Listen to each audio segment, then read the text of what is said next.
This is Michael Orrell from MobileBurn.com, and we're going to take a look at some of the functionality of the Motorola Droid for Verizon. Got the phone app pulled up just so you can see what it looks like right now.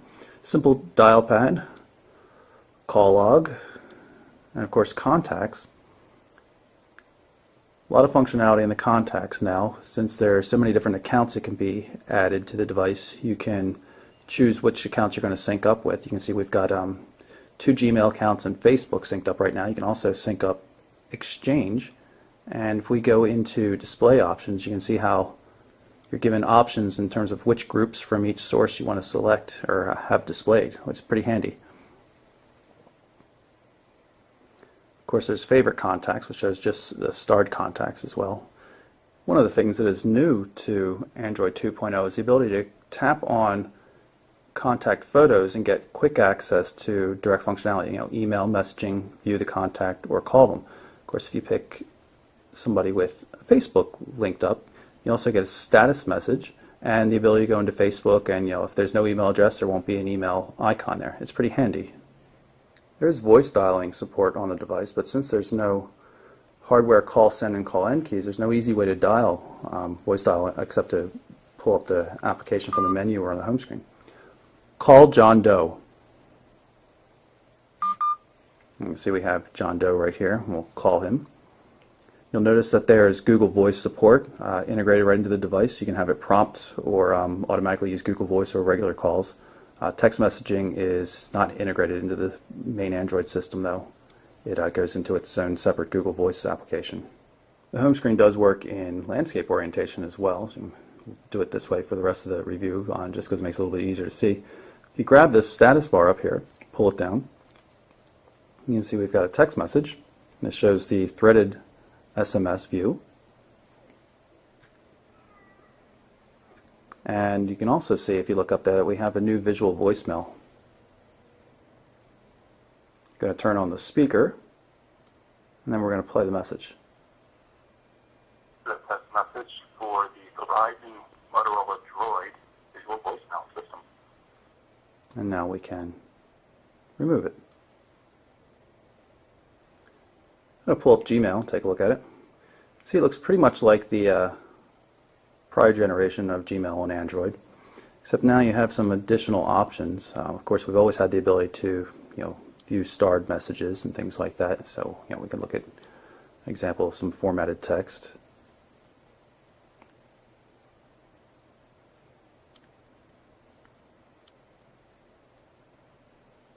You can see it's a normal threaded Gmail view. But on top of that, since there's support for multiple accounts, we can select the account we want to view. And of course still do the same thing. Look at starred messages. Unfortunately, there's no combined Gmail box, which would have been nice. There is, however, a combined email box. You can see I've got 2 AOL Instant Messenger email addresses set up here. I can look at either one of them individually just by tapping on it. But there's the new combined box as well, and you can see the color coding. It might be a little bit difficult on this. It's purple here, blue, and these are all purple. So most of them are purple. There's just a couple of blue messages thrown in, like at the top. You can also look at starred messages only, which is for both accounts. Just so you can see briefly what it looks like. Very simple mail program. Works pretty well. And you'll notice down here, a little folder icon. This allows you to go in and select different folders. Now, if you're using an IMAP server with a lot of folders or Exchange with other folders and stuff, this is how you get to them. It's worth noting that Exchange support is decent for the inbox, but you will not get new mail notifications for any messages sent directly into a subfolder through a filter or something like that. This is the default calendar, which syncs up to only the first Gmail account. You can have multiple calendars inside there, so you could have other public or other shared calendars linked up into this, but you can't use just both of the Gmail accounts that you have linked up. You'd have to actually share the calendar from one to the other in order to be able to view it on the main one.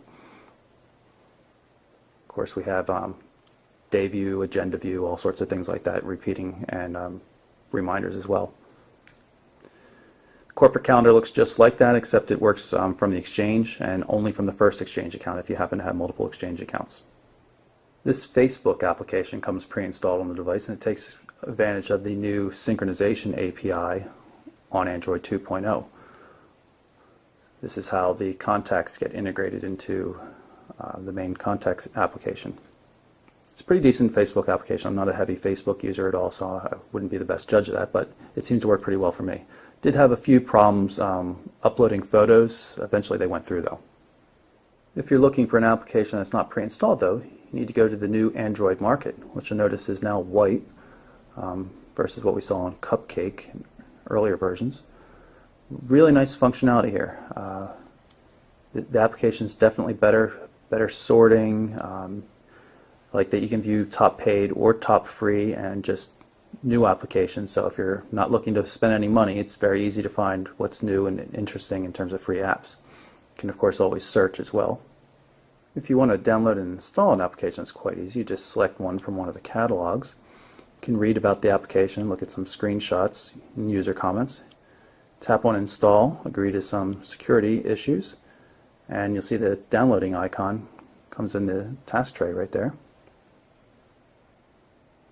Oh, download just completed. It's now going to install automatically, and we'll get a notification when the installation is complete. It's done now. Tap on it to launch it. The music player on Android 2.0 looks pretty much the same as the other version.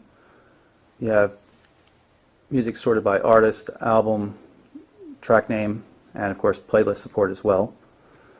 It's a home screen widget. There's not too many home screen widgets included on the device, but you can download new ones. Like, I have this bell, and my son finds that amusing. A little bit of weather widget there I put in, and here's the default music widget.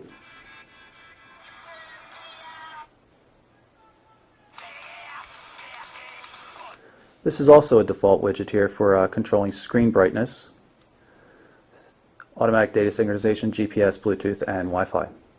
If you long press on the home button, it'll bring up recently launched applications, not necessarily applications that are currently running. This isn't a multitasking screen or anything, it's just things you've launched recently. You can pull up the YouTube client, you can search by category and some things like that. I'm just going to do a generic search here and pull up a previous search item. It's one of the videos I recently shot of the Sony Ericsson Xperia Pureness.